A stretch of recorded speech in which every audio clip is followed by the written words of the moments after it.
This is an ABP Life podcast. नागरिकता संशोधन कानून यानी CAA को लागू करने का नोटिफिकेशन जारी होने के बाद अब ये देश भर में लागू हो गया है, लेकिन विपक्षी दल लगातार CAA के विरोध में आवाज उठा रहे हैं। ऐसे में केंद्रीय गृह मंत्री अमित शाह का कहना है कि विपक्ष के पास कोई दूसरा काम नहीं है। उन्होंने कहा कि CAA को कभी भी वापस नहीं लिया जाएगा। अमित शाह ने CAA के जरिए नया वोट बैंक तैयार करने के विपक्ष के आरोपों पर पलटवार करते हुए कहा कि उनकी हिस्ट्री है, जो बोलते हैं वो करते नहीं।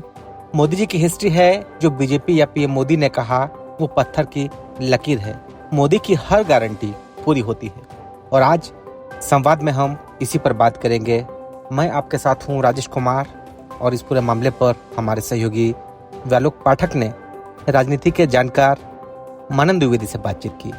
आइए सुनते हैं ये पूरी चर्चा। सीएए यानी नागरिकता संशोधन अधिनियम सरकार ने नोटिफाई कर दिया। 4 साल के बाद पूरे देश में कानून लागू हो गया। दिल्ली के मुख्यमंत्री केजरीवाल लगातार पाकिस्तानी कहकर इस कानून की आलोचना कर रहे हैं। कह रहे हैं कि यह इस देश के लिए ठीक कानून नहीं है। पाकिस्तान से आए हिंदू शरणार्थियों ने उनके आवास के बाहर प्रदर्शन भी किया। सबसे पहला सवाल हमें यह बताइए कि सीएए को सांप्रदायिक चश्मे से देखना या सांप्रदायिक रंग देना कहां तक सही है, कितना जायज है? मुझे यहाँ पर व्यालोक जी ऐसा लगता है कि ये एक विपक्ष की सोची समझी साजिश है, क्योंकि भारतीय विपक्ष जिसको राहुल गांधी लीड कर रहे हैं और दिल्ली में जो केजरीवाल बड़ा शोर मचाते हैं, तो वो लोग पाकिस्तान की बात कर रहे हैं कि भैया इसे आपने मुस्लिम पॉपुलेशन को शरणार्थियों की श्रेणी में क्यों नहीं रखा। और वो जो मुद्दा जो लाना शुरू कर रहे हैं, अगर हम उसको लॉ के विधान से देखें, अगर हम विधि के विधान से देखें, तो हम ये पाएंगे कि ये लोग शोर मचा रहे हैं आर्टिकल 14 हमारे संविधान का और आर्टिकल 15 हमारे संविधान का। तो आर्टिकल 15 में ये क्लियरली कहा गया है कि किसी भी तरह का discrimination race, caste, creed, religion और बर्थ प्लेस के ऊपर नहीं किया जा सकता। तो इसको ये लोग कह रहे हैं अंडर जस्टिस। ये लोग वर्ड दे रहे हैं हमारे कॉन्स्टिट्यूशन की को गलत मिस इंटरप्रेट करके कि भैया जो भारत सरकार है वो अंडर जस्टिस की बात कर रही है। तो इसके चलते कुछ लोगों को इंटेंशनली क्यों छोड़ा गया है, तो इससे सांप्रदायिकता का जो पुराना तगमा ये लोग मोदी जी पे लगाते थे 2014 की कैंपेन और उससे पहले भी, वो फिर लगाने की कोशिश है। एक तरीके से इलेक्टोरल साजिश है।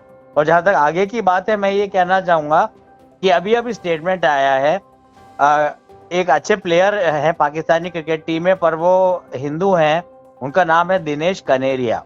तो उन्होंने बधाई दी है प्राइम मिनिस्टर मोदी को और बधाई दी है अमित शाह जी को, और उनको ये कहा है कि आप लोगों ने, आपकी सरकार ने ये जो सिटीजनशिप अमेंडमेंट एक्ट है, ये बहुत अच्छा आप लोग लाए हैं। तो अगर हम आर्टिकल 14-15 की बात करें तो विपक्ष बात कर रहा है एक्सक्लूजन की, पर हम अगर सीएए के सिद्धांत को और नेशनल कैपिटल रजिस्ट्री की बात करें तो उसमें पूरी तरीके से जितने भी परसिक्यूटेड माइनॉरिटीज हैं, अफगानिस्तान में, पाकिस्तान में या और राष्ट्रों में, उनको लाने की बात की गई है। और जो मुद्दा विपक्ष उठा रहा है वो उठा रहा है कि इसमें मुस्लिम्स को इंक्लूड नहीं किया है। और भारत की सरकार का ये स्टैंड है कि जहां तक पाकिस्तान और बांग्लादेश राष्ट्रों की बात है, वहां पर मुस्लिम्स बिल्कुल भी परसिक्यूटेड नहीं है। तो ये कोर लॉजिक हमारी सरकार दे रही है और इसके अगेंस्ट वो लोग बातचीत कर रहे हैं। जी, एक सवाल यह भी खड़ा हो रहा है बार बार, जो केजरीवाल कह रहे हैं कि करीबन 1.5-2 करोड़ लोगों को बुलाने की योजना है केंद्र सरकार की पाकिस्तानियों को। वह पाकिस्तानी शब्द का इस्तेमाल करते हैं, वह किसी भी समुदाय का नाम नहीं लेते। हिंदू, सिख, बौद्ध, जैन, ईसाई, पारसी, जो भी अल्पसंख्यक समुदाय हैं इन 3 देशों में, उनको नागरिकता मिलेगी। और उसकी भी टाइमलाइन है 2014 की, लेकिन वह इसका भी उल्लेख नहीं करते। और वह बार बार कहते हैं कि 1.5-2 करोड़ पाकिस्तानियों को बुलाकर वोट बैंक बनाने की साजिश है। बिल्कुल, ये पूरी बात है। तो इसमें हमको थोड़ा अपना पाकिस्तान से हटकर भी हम सोचें, पाकिस्तान की चलिए बात करें तो उसमें हम पाएंगे कि जो अल्पसंख्यक हैं पाकिस्तान में, जैसे कि हजाराज, वो हैं शिया सेट को बिलोंग करते हैं। और अहमदियास की कहानी तो बिल्कुल चिर परिचित है।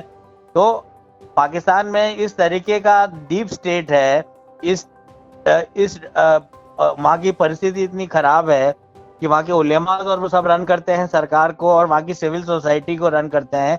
और अहमदियास और हजाराज पे बहुत अत्याचार होते रहे हैं, उनको प्रोसिक्यूट किया गया है। और भारत सरकार ये कह रही है कि ये अहमदियास और हजाराज को भी पाकिस्तान में प्रोसिक्यूशन है, पर फिर भी ये है कि जो प्रॉपर सुन्नी मुस्लिम है और जो ओरिजिनल नागरिक है पाकिस्तान का, उनके ऊपर कोई प्रोसिक्यूशन नहीं है। और बेसिकली जैसा आपने कहा, जो सिख्स हैं, जैन्स हैं, पारसीज हैं, बुद्धिस्ट हैं, और क्रिश्चियंस हैं, इनके ऊपर जगह जगह बड़े अत्याचार किए जाते हैं माइनॉरिटिज्म वाद के कारण, और जो मेजॉरिटी वहाँ की करती है। तो एक तो बात ये हुई।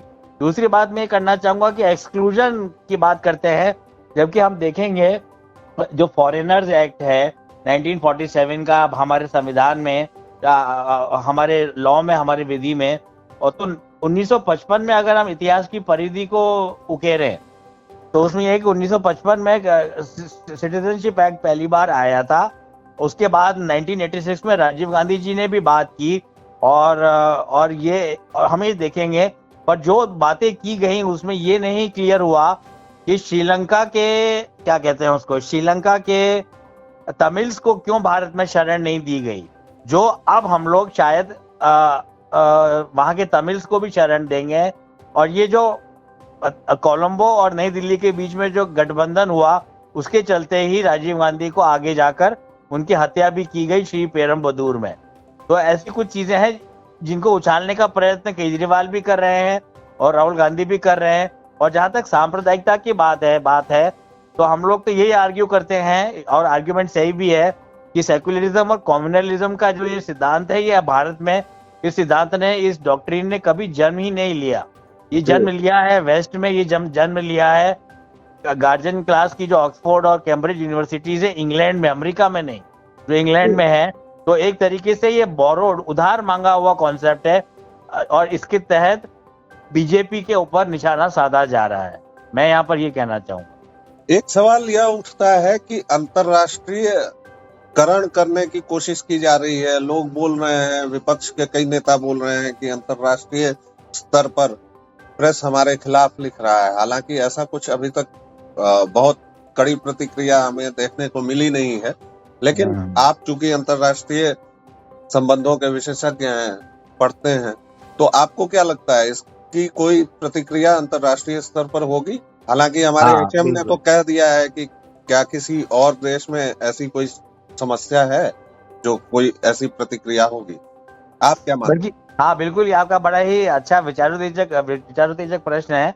तो इसमें मैं यही कहना चाहूंगा कि अगर हम इसमें देखें तो आपकी बात बिल्कुल सही है कि अभी तक विदेशी मीडिया में कोई मेजर घातक अटैक भारत की सरकार की सीएए और एनआरसी पॉलिसी पे, आजकल की पॉलिसी पे, और जो अमेंडमेंट लाए हैं मंडे को और जिसको पॉलिसी बना दिया गया है, अभी तक भारत के ऊपर कोई आक्षेप, ज्यादा कड़े और कुठाराघाती आक्षेप नहीं किए गए हैं। एक बात ये, और सबसे बड़ी बात है कि कुछ राष्ट्रों के ओपिनियन को हम लोग अंतर्राष्ट्रीय राजनीति के प्रिज्म से देख सकते हैं। जैसे कि फ्रांस हमारा इतना अच्छा एलाई बन के उभरेगा फ्यूचर में, भविष्य में, कि वहां के इमैनुअल मैक्रोन है, उन्होंने साफ दो टूक शब्दों में कहा है कि जो सीएए और एनआरसी की डिबेट है, इस पे किसी को कमेंट नहीं करना चाहिए क्योंकि ये भारत का आंतरिक मामला है। और उन्होंने पीठ थपथपाई है मोदी जी की, मैक्रोन ने, जिससे मोदी जी काफी पर्सनल केमिस्ट्री भी शेयर करते हैं, और उनको बोला है कि फ्रांस आपके साथ है और आप ये अच्छा नियम या अच्छा अमेंडमेंट लेके आए हैं। पर कुछ राष्ट्र ऐसे हैं जैसे मालदीव में नशीद जब थे, वो थे तो प्रो इंडिया, पर उन्होंने ये बातचीत रखी थी कि उन्होंने दोनों बातें कही थी, सिक्के के दोनों पहलुओं पे बात की गई थी, जिसका खंडन फिर भारत की सरकार ने किया था। उन्होंने ये बोला था कि ये इंटरनल मामला है तो हम कुछ नहीं बोलेंगे, पर फिर भी जो स्कोप है सीएए का, जो उसकी परिधि है, उसको बढ़ाया जाए और डिस्क्रिमिनेशन जो नॉन मुस्लिम्स के साथ इसमें हो रहा है, ये मालदीव ने कहा ये नहीं होना चाहिए। पर और भी कुछ राष्ट्र हैं जैसे इंडोनेशिया के महातिर मोहम्मद ने बहुत कड़ा आक्षेप किया है कि भारत डिस्क्रिमिनेटरी पॉलिसी को आगे ला रहा है, और अगर लोगों को रिफ्यूजीज को बुलाना है, अगर जो शेल्टर देनी है, तो उसमें मुस्लिम्स को भी लाया जाए। तो उसका भी बहुत ही बड़े पुरजोर तरीके से भारत की MEA ने उसका खंडन किया है, और उन्होंने बोला है कि नहीं, आपको कोई मतलब नहीं होना चाहिए हमारे आंतरिक मामलों से। और सबसे बड़ा, क्योंकि हम लोग राजनीति विज्ञान के छात्र भी रह चुके हैं पुराने परिप्रेक्ष्य में, तो जो संप्रभुता का जो पुराना किताबी आकलन है, सॉवरेनिटी का जिसे अंग्रेजी में कहते हैं, उसके तहत किसी भी राष्ट्र को भारत की आंतरिक और इंटरनल सिक्योरिटी के ऊपर बोलने का कोई हक नहीं है, क्योंकि ये आंतरिक मामला नहीं, आंतरिक सुरक्षा का मसला है, और ये बड़ा सेंसिटिव इश्यू है। इस पे किसी भी राष्ट्राध्यक्ष को बोलने का हक नहीं है। हम कभी भी जाकर श्रीलंका के ऊपर या पाकिस्तान के ऊपर पब्लिक फोरम में जाकर कमेंट नहीं करते, बांग्लादेश कमेंट नहीं करते, तो इन्हें भी हमारी आंतरिक सुरक्षा के ऊपर बातचीत नहीं करनी चाहिए। और इसका खंडन लगातार हमारी सरकार और हमारा विदेश मंत्रालय इन 2-3 राष्ट्रों का किया है। मेरा ये कहना है। बहुत बहुत धन्यवाद मनन जी, आपने विस्तार से हमारे साथ बातचीत की, इसके लिए thank you very much. This is an ABP Life podcast.